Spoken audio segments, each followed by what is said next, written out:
Ok. Hello tout le monde, je suis super contente de vous retrouver dans une nouvelle vidéo. Aujourd'hui, c'est la première vidéo de l'année 2024. Voilà, bon bah, comme un petit peu d'habitude, je vous souhaite une très bonne année, plein de bonnes choses, la santé surtout et le reste. Bon, c'est bien aussi le reste, mais déjà, la santé, c'est déjà une très bonne base. Bon, j'espère que vous êtes en forme. Aujourd'hui, je vais faire un petit FAQ, je vais répondre à des petites questions que vous m'avez posées sur Instagram. Mais surtout, on va un peu papoter, enfin, je vais pas mal papoter. Je vais vous raconter ma vie, je vais vous parler un petit peu de ce qui s'est passé l'année dernière, faire un petit update, un petit peu de l'état des lieux de maintenant et de ce qui va se passer dans l'année sans trop vous en dévoiler, mais un petit peu. Voilà, donc je vais pas mal parler, vous pouvez très bien poser votre téléphone. En général, je fais ça moi quand je regarde des vidéos YouTube ou quand j'écoute des vidéos YouTube justement. Je mets les vidéos YouTube en fond et j'écoute ça un peu comme des podcasts. Et vous pouvez en profiter pour faire des étirements, voilà, ou pour faire à manger. Que je suis en jogging, voilà. Gros jogging, hop, on est au chaud dans le canapé, chaussettes fluo, livre forcément. Donc déjà j'espère que vous allez bien, que vous êtes en forme. On est dimanche après-midi, il fait un petit peu grisou, mais voilà, tranquillement. Donc on est parti pour une nouvelle année pleine de projets, pleine d'ambitions, mais pas trop. Moi maintenant je me méfie toujours sur les bonnes résolutions, sur les plans sur la comète comme je dis, les ambitions de faire plein de choses, et en fait qu'on n'arrive pas forcément à faire, et le fait d'avoir plein de projets, plein d'idées, plein de choses, à chaque fois, j'ai un cheveu dans les... On s'éparpille un petit peu partout et on fait pas, et on n'arrive pas à faire ce qu'on voulait faire à la base, et souvent on est déçu. En tout cas, moi, c'est ce qui m'arrive. Du coup, maintenant, je suis plus cool, plus chill. Je suis plus vieille aussi. Hein. Bah ouais, hein. Cette année 2023, je vais avoir 33 ans en octobre prochain. Pour ceux qui me connaissent, vous savez que le 33, c'est quelque chose. Mais bon, voilà. Donc bref, une année où j'ai aussi pas mal d'objectifs. Surtout sportif, mais sur aussi d'autres choses, d'un point de vue personnel aussi, des choses que je garde pour moi. Mais j'ai décidé aussi cette année de prendre plus soin de moi, plus m'occuper de ma peau, plus m'occuper de mes cheveux, plus m'occuper aussi de plein de petites choses sur ça. Donc du coup, je suis pas très bonne résolution, je suis plutôt, on va dire, bucket list. J'ai plein de choses dans ma bucket list, par exemple, vous savez que sur YouTube, je parle plus des choses un peu plus personnelles. J'aimerais bien prendre enfin rendez-vous pour mes douleurs de règles, mes douleurs de ventre. En fait, je sais pas pourquoi je bloque, parce que en fait, j'ai l'impression qu'à chaque fois que je vais voir des professionnels de santé, ils me disent bah, vous avez rien, et en fait, c'est un stress pour moi de me dire vous avez rien alors que j'ai des douleurs qui sont insupportables, et j'ai vraiment l'impression que je vais mourir, et je me dis mais en fait, c'est pas possible, je suis douilleuse quoi, enfin, c'est pas possible. En fait, pour moi, c'est un stress de me dire je prends rendez-vous, je fais des examens, j'ai déjà fait des examens, j'ai déjà fait des IRM pelviens, j'ai déjà fait plein de choses, et on me dit bah, vous avez rien. En fait, moi je suis là, bah j'ai rien, mais en fait tous les mois j'ai envie de mourir, donc vraiment je vous promets. Du coup, c'est pour ça que je ne fais pas forcément tous ces tests et tout ça, parce qu'en fait je me dis bah on va encore me dire que j'ai rien, on va encore me dire que c'est normal et que les filles ont toujours mal au ventre quand elles ont leurs règles, mais en fait moi j'ai juste l'impression que je vais mourir à chaque fois. Mais bon, ça fait partie de ma bucket list. Je vous ai dit, je parlais beaucoup dans cette vidéo. De ma bucket list aussi, j'aimerais bien, pourquoi pas, rencontrer une professionnelle dans le maquillage. Alors, je me maquille pas beaucoup, je me maquille même très rarement. Mais quand je me maquille, je sais pas comment me maquiller. Des événements, pour des choses, je mets genre un peu de mascara, du mascara qui est vieux d'il y a 3 ans. Ça me fait des grumeaux en plus, c'est trop moche. Je ne sais pas faire un teint, un fond, un truc, je ne sais pas travailler mes pommettes, mes trucs et tout. Bref, j'en sais rien. Et je me dis que ça pouvait être bien de faire ça. Voilà, pourquoi pas. J'aimerais bien prendre un ou deux cours de danse, essayer de me lâcher sur ça, parce que je ne sais pas danser. Et je vois que c'est un peu un challenge. Après, j'ai plein de petites choses dans ma bucket list sur du sport, des choses que je garde pour moi, des voyages aussi, j'aimerais faire avec des personnes et tout ça. Donc, ça, c'est des trucs que je garde un petit peu pour moi. Donc, du coup, 2023, qu'est-ce qui va se passer en 2023 2023. Ah oui, dans ma bucket list aussi, j'aimerais bien changer un petit peu mon appart, changer un petit peu, pourquoi pas redécorer. Voilà, ça fait partie un petit peu de tout ça, et manger un peu plus. Voilà, tout simplement. Et donc 2023, qu'est-ce qui s'est passé en 2023? Donc, sportivement parlant, pour l'instant, en fait, je vais parler jusqu'à cet été. Parce que moi, je fais souvent la première partie, les 6 premiers mois. Là, ça va être jusqu'à juillet. Et après, à la fin, je vais voir un peu comment ça se vit. Normalement, je serai sur le semi-marathon de Lille. Je sais plus, je crois que c'est le 17 mars. Reprenez-moi si je me trompe. 17 mars à Lille. Voilà, je me suis inscrite à ce semi-marathon-là.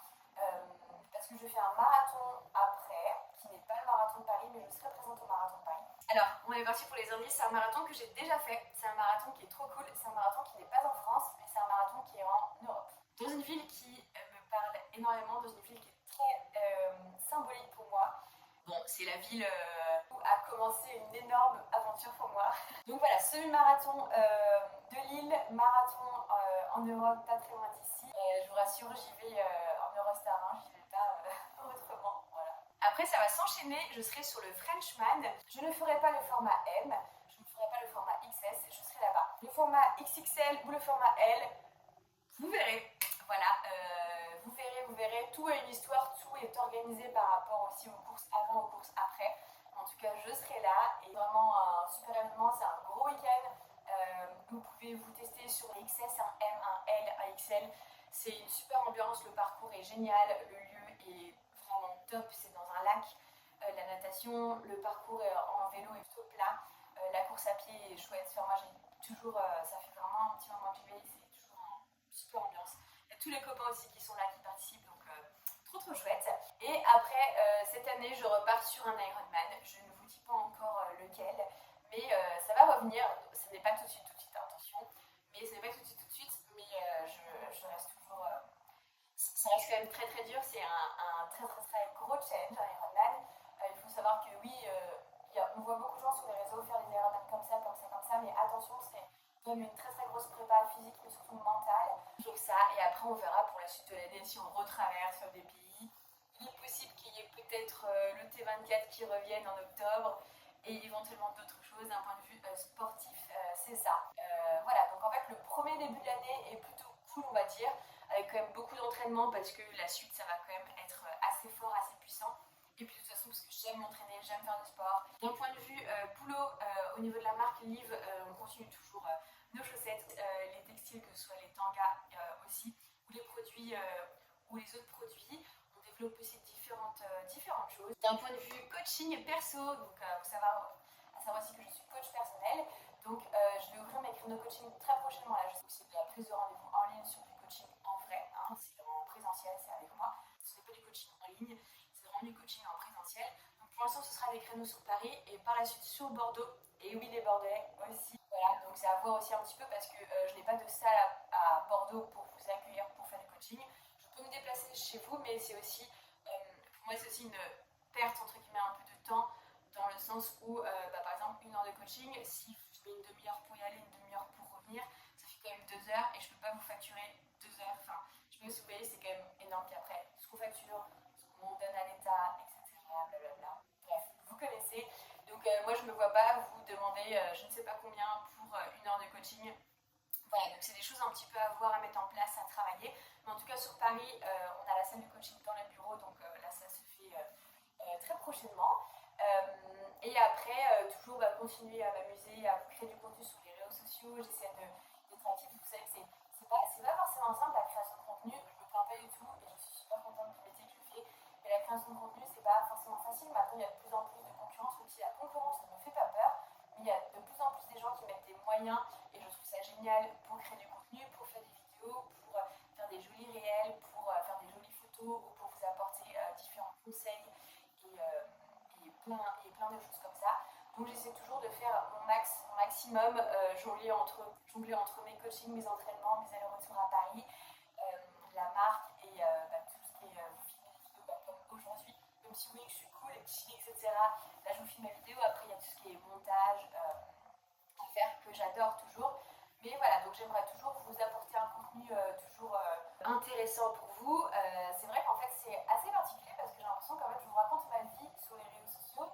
Je vous partage plein de choses et en même temps c'est aussi mon travail. Donc il y a souvent des gens qui me demandent est-ce que des fois je fais des pauses, est-ce que des fois j'arrête un petit peu de partager, je prends des pauses. En fait, moi c'est mon quotidien et c'est comme si vous étiez on était tous une bande de copains et je vous partage un petit peu mes tips, je vous partage un petit peu tout ça. Il faut savoir que les réseaux sociaux, moi j'ai jamais voulu être. J'aime pas du tout ça, la notoriété, être connue. Attention, je ne suis pas du tout connue, mais oui, c'est vrai qu'on me reconnaît quand même tous les jours dans la rue, mais j'ai jamais voulu ça, j'ai jamais fait en sorte de ça. C'est arrivé comme ça, alors forcément après j'ai travaillé pour, hein, c'est pas arrivé comme ça en claquant des doigts. Mais c'est vrai que je suis toujours hyper impressionnée, je suis toujours hyper émue, je suis toujours hyper touchée quand vous venez me voir, quand vous m'envoyez des petits messages. Je m'égare dans cette vidéo, je m'égare. Ça va peut-être être d'ailleurs le titre de la vidéo, je m'égare. Bref, mais bon, en tout cas, c'est toujours chouette de pouvoir vous apporter du contenu et de pouvoir vous partager un petit peu tout ça sur les réseaux sociaux. Donc voilà un petit peu pour l'année 2023. Il y aura sûrement peut-être un ou deux voyages aussi que j'ai vraiment envie de faire, que je vous partagerai aussi également. Alors, première question. Quel est ton plus gros défi pour 2024 ? Alors, il faut savoir que les défis, c'est propre et c'est personnel à chacun. C'est vrai que souvent, quand on parle de défis, les gens vont vous répondre qu'ils font des marathons, qu'ils font des Ironman, qu'ils font des ultra-trails, qu'ils font des choses comme ça. Mais vous savez qu'un défi, ça va juste vous dire, mon défi à moi cette année, c'est juste de faire 1 à 2 fois du sport dans l'année. Mon défi à moi, ça va être juste de faire 1 à 2 fois du sport dans la semaine. Ça peut être de courir 5 km, ça peut être de nager 1 km sans vous arrêter. Vos défis sont propres à chacun et attention avec les réseaux sociaux, et je sais que je ne suis pas la meilleure placée pour vous en parler, mais on voit toujours plus grand, plus fort, plus rapide, plus tout ça. En fait, voilà, vos défis sont propres à vous-même et je pense que c'est rare, ou alors c'est possible, mais je pense que c'est quand même assez rare qu'on dise mon défi cette année, c'est de courir 1 km. Et c'est un défi, il n'y a pas de petit ou de grand défi, et ça je le dis toujours et je le répéterai toujours. Et je sais que je fais des courses longues, etc., qui peuvent des fois impressionner. Enfin, ça peut pas. Alors, on va encore me dire, ah, la meuf, elle se prend pour qui, etc. Mais je suis désolée, mais même un marathon, c'est quand même très très dur. Et un marathon, il y a peut-être que de plus en plus des gens en font, mais ça reste un marathon. Et même un semi-marathon, ça reste un semi-marathon. Bref, je suis toujours consciente de ça. Donc, oui, je parle beaucoup. Hein. Moi, mon défi à moi cette année, c'est d'enchaîner 3 courses qui vont être assez rapprochées. Donc voilà, je vous en ai parlé un petit peu avant. Ça va s'affiner, je vous en parlerai un peu plus après. J'aime pas trop m'avancer trop sur les choses, mais voilà, ça va être d'enchaîner 3 courses qui vont être assez rapprochées. C'est assez challengeant, je pense que c'est qui tout double, mais je pense que ça va être vraiment bien. Et je pense qu'au contraire, ça va beaucoup m'apporter. Prochaine question, on me demande comment je fais pour me lever si tôt et si j'arrive à me coucher tôt aussi pour bien récupérer. Alors ça, c'est vrai que c'est quelque chose, pour ceux qui me suivent depuis un moment, vous vous dites Marie-Leleu, c'est la meuf qui se lève à 5h du matin, voire même il y a 4-5 ans, je me levais à 4h45 du matin pour aller m'entraîner, pour aller bosser, pour tout ça.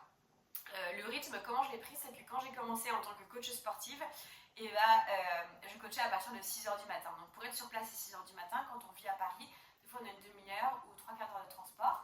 Donc quand on y va, quand on se lève, on ne part pas directement. Donc je me levais vers 4h45 pour partir, pour arriver fraîche à 6h pour coacher les gens. Donc c'est un rythme que j'ai pris petit à petit, que j'ai gardé. Maintenant là je vieillis, comme je vous ai dit. Voilà. J'ai besoin de dormir un peu plus. Et c'est vrai que ça m'arrive encore de me lever très tôt, vers 5h30, 6h, etc. Mais moins, beaucoup moins, je m'écoute un peu plus, j'essaie de dormir un peu plus. Maintenant, c'est vrai que des fois, je peux me coucher à 20h30 et je peux dormir, comme des fois, je peux me coucher à 23h30, minuit. Ça dépend. Voilà, j'ai plus forcément de rythme précis, etc. Je sais que ça m'aide pas forcément, mais j'essaie de plus m'écouter. Et c'est vrai que quand je peux dormir un peu plus le matin, j'essaie de dormir un peu plus. Après, des fois, je suis réveillée. Voilà, et moi ça me dérange pas, c'est vrai que c'est vraiment un truc que j'ai eu la chance ou que j'ai mis en place, je sais pas trop. Quand j'ai préparé l'enduroman, j'ai réussi à m'entraîner à dormir très vite, à faire une micro-sieste et avoir un sommeil profond très rapidement. Moi, tous mes potes se foutent de moi, mais je m'allonge quelque part, je m'assois quelque part, en 3 minutes je peux dormir, et profond. Et du coup c'est vrai que c'est vraiment chouette pour récupérer. Le soir je m'allonge et vraiment en 3 minutes je dors.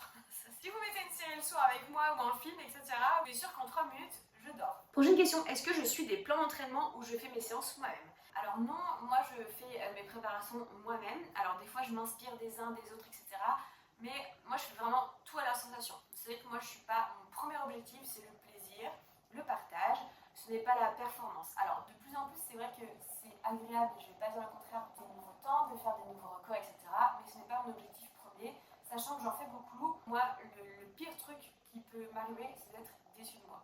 Donc comme je ne veux pas être déçue, je ne mets pas trop la barre trop haute et je fais ce que je peux, du mieux que je peux, seulement le moment présent. C'est vraiment quelque chose que je dis souvent. Du coup, j'essaie de m'entraîner un maximum pour faire quelque chose de bien, quelque chose qui me correspond et quelque chose qui soit à la hauteur de mes attentes et de mes capacités. Voilà. Mais c'est vrai que je pense que maintenant je suis tellement à me dire tout peut arriver du jour au lendemain, je peux me faire mal, je peux me prendre un camion, je peux, bref, il peut m'arriver tellement de choses que j'ai pas envie de faire un gros programme d'entraînement, alors oui bien sûr je vais essayer de m'entraîner quand même intelligemment, de pas aller faire une séance de muscu la veille d'un marathon, et j'essaie quand même de faire des sorties longues, de faire des entraînements qui soient intelligents, bien embriqués les uns avec les autres, etc. par rapport à mon rythme de vie pour les compètes et pour les triathlons et les marathons sur lesquels je m'inscris, mais je n'ai pas de programmation en elle-même. Prochaine question, quand est-ce que tu viens en Suisse pour un petit challenge? Alors les Suisses, restez connectés, je n'en dis pas plus, mais restez connectés. Prochaine question, comment as-tu appris à nager, Marine? Tu nages super bien. Alors déjà, je nage peut-être super bien pour beaucoup, je nage très très mal pour d'autres. Vous serez toujours très bien pour certains, très nul pour d'autres, voilà. Moi je sais que quand il y a des nageurs qui me voient nager et ils disent que je ne sais pas nager, très souvent quand je suis à la piscine, il y a des maîtres nageurs qui me disent Marine, tu fais trop de coups de bras, tu mets ton bras trop comme ça, etc. Et on me dit toujours la même chose, donc je sais que c'est vrai. Mais en même temps, je sais que je nage et que oui, j'enchaîne quand même des kilomètres, etc. Il faut savoir que j'ai grandi en Martinique et j'ai toujours été dans l'eau, etc. Mais j'ai jamais pris de cours de natation, à proprement parler de cours de natation. J'ai fait de la natation synchronisée, on n'apprend pas forcément à nager, on nage, etc. Alors oui, j'ai peut-être un peu de glisse, des choses comme ça, mais je n'ai pas j'ai pas une technique parfaite, irréprochable. Non, ça c'est sûr. Et je pense que je peux faire des progrès. Donc j'ai fait par moi-même. Et c'est un de mes trucs cette année, en 2024, c'est d'essayer de nager peut-être mieux. Alors, tout le monde va dire, la Marine, tu nages déjà très bien. Oui et non, mais peut-être dépenser moins d'énergie. Voilà, affaire à suivre. Prochaine question, est-ce que tu seras au marathon de Paris?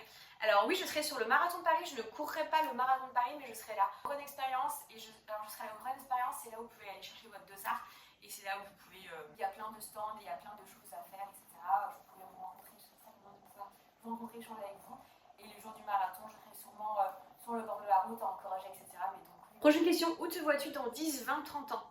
Oula, alors, j'aime bien cette question, en même temps j'aime pas trop, comme je disais, moi j'ai été un peu traumatisée par la vie, dans le sens où, en fait j'ai l'impression que quand on fait des plans, on est toujours déçu, et moi j'en ai marre d'être déçu, j'en ai marre de me prendre des vents, j'en ai marre de me prendre des murs, etc.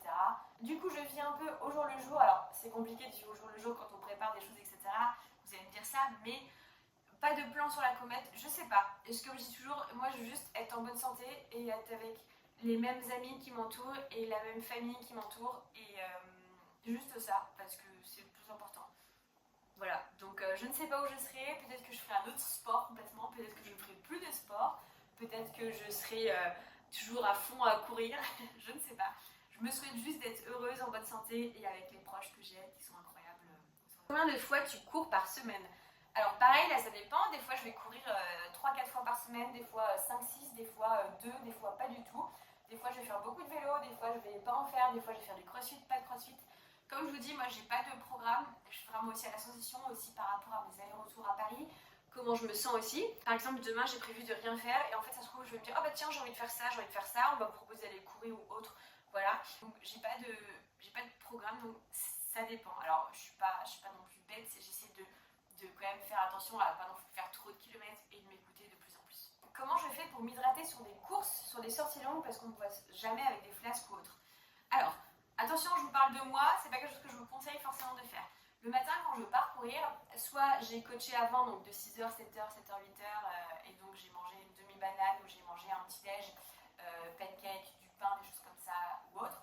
Soit j'ai pas forcément mangé, je prends juste une banane. Attention, je vous parle de moi, hein. Il y en a qui, je vous conseille pas, si vous n'êtes pas habitué à aller courir à jeun ou à aller courir avec pas grand chose dans le ventre, c'est pas du tout une bonne idée. Vous allez plutôt vous flinguer et éventuellement vous blesser. Si ça se trouve, ça vous correspond, voilà, testez, mais voilà, vraiment, testez-vous. Donc je fais ça, et après pour boire, c'est vrai que soit il y a des fontaines, soit c'est vrai que c'est très rare que je parte avec une flasque, c'est vraiment très très rare. Et c'est pas bien, je ne bois pas sur mes runs, mais bon écoutez, c'est comme ça. Après sur les courses officielles, il y a les ravitaillements, les choses comme ça, donc voilà. Coucou Marine, est-ce que tu arrives à concilier ta vie pro, perso et privée? C'est vrai qu'on te voit très souvent seule dans tes stories ou dans les vidéos. Alors c'est vrai qu'il faut savoir que, pourtant j'essaie de partager des choses avec mes amis, etc. Mais c'est pas facile non plus de vos proches de dire alors vas-y on fait une story ensemble, des fois ils en ont un peu marre tout le temps.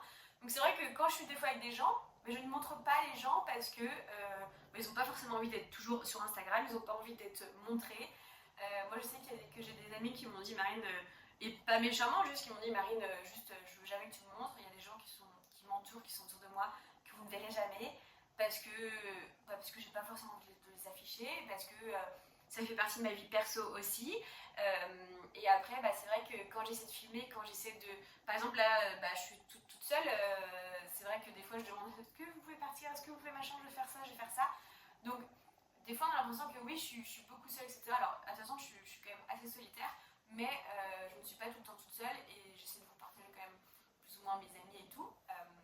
Enfin, quand je suis entourée, mais les gens n'ont pas forcément tout le temps envie d'être sur les photos, les vidéos, etc. Donc voilà, mais non, vous inquiétez pas, je suis bien entourée. Et après, sachez qu'on n'est pas obligé d'être tout le temps entouré des gens, qu'on n'est pas obligé d'avoir des millions d'amis pour être heureux et heureuse. Et le plus important, c'est d'avoir un socle, une base, et surtout d'être heureux avec vous-même. Voilà. Quel conseil donnerais-tu à une personne qui a envie de changer de ville? Alors, je pense qu'on m'a posé cette question parce que moi, je suis partie de Paris en 2020 pour arriver à Bordeaux, dans une ville que je ne connaissais pas, je ne connaissais personne. J'avais, comme je dis, pas d'amis, pas de logement. Le boulot, c'est sûr soit de se recréer une clientèle de coaching ici. Je travaille un peu avec les réseaux sociaux, mais c'est pas non plus évident et facile. Pas de repères, rien. À Paris, à savoir que il y a quand même une petite partie de ma famille, tous mes amis, Chloé, ma boîte et tout ça. Donc d'arriver dans une ville que je ne connaissais pas, c'est pas facile. Moi, j'ai envie de dire que moi, c'est vraiment, je vais pas tout vous raconter mon histoire, mais c'était vraiment pour me sauver, recommencer quelque chose, avoir un nouveau départ, recommencer quelque part, un endroit qui était neutre, sans souvenir, sans rien, et voilà, se dire ok, nouvelle vie, hop. Alors on n'efface pas tout, mais nouvelle vie. Après moi, ce qui est génial, c'est que comme je remonte à Paris quand même pour le boulot, je peux voir quand même mes amis à Paris, mais en fait c'était vraiment, j'ai quitté mes amis, mon socle, etc. pour me retrouver toute seule, mais c'était vraiment pour me sauver par rapport au moment de ma vie. Et moi je dirais, alors après c'est cliché venant de moi, mais c'est le sport. Après, ça dépend de ce que tu fais en sport. Moi, j'ai rencontré vraiment des gens qui sont devenus des vrais amis dans les salles de crossfit, dans les salles de sport. J'ai été à des groupes de running, à des sorties vélo. Mais en tout cas, moi, ce que je peux conseiller, c'est le sport. Le sport, c'est un lieu où en fait, tu pourras trouver des gens de toutes catégories sociaux, professionnelles, des hommes, des femmes, des plus jeunes, des moins jeunes, etc. Et vraiment rencontrer des gens cool en plus qui partagent la même passion que toi éventuellement. Voilà, donc c'est ce que je te conseillerais, c'est les conseils que je te conseillerais si tu as envie de changer de ville. Peut-être d'être dans un quartier le mieux possible, parce que des fois on ne choisit pas où on a un appart, où on a une maison, autre, etc. Un quartier qui te parle, où tu es bien avec des commerçants, des petits commerçants qui sont sympas, là où tu te sens bien. Moi je sais que quand je suis arrivée à Bordeaux, j'ai eu ce truc de... Je me sens bien, je me sens chez moi, et vraiment j'ai eu ce sentiment, quand j'ai fait ma traversée cet été, sur l'étape où je suis arrivée à Bordeaux, j'ai eu ce truc de me dire... Oh, vous savez, je vais encore pleurer. J'ai eu ce truc de me dire... C'est ma ville maintenant, et maintenant je me sens vraiment chez moi. C'est fou, des fois c'est vrai que de temps en temps, je me dis, en fait je vis ici, tellement pour moi c'était tellement une bouffée d'air, et tellement ça a été ouf de me dire je vis à Bordeaux maintenant, que des fois j'arrive toujours pas à le croire. Et c'est fou quand même, c'est dingue. C'est dingue. Voilà, donc c'est vraiment les conseils que je donnerais. Voilà, bon écoutez, cette petite vidéo blabla de début d'année, j'espère que ça vous a plu. Si vous étiez en train de faire votre ménage, j'espère que vous avez fini votre ménage ou pas. Si vous avez fini de faire à manger, dites-moi qu'est-ce que vous avez fait à manger. Invitez-moi les gars. Voilà. Bon, en tout cas, moi je suis trop contente de redébuter une nouvelle année. Pareil, comme je disais, pas de plan sur la comète, pas de trucs incroyables qui vont changer ou autre, mais juste en fait continuer à faire ce que je fais, à être heureuse, à partager un petit peu tout ça sur les réseaux sociaux, et yallah, c'est parti. Voilà, bon écoutez, je vous fais de très gros bisous et je vous retrouve très vite dans une prochaine vidéo. Ciao ciao.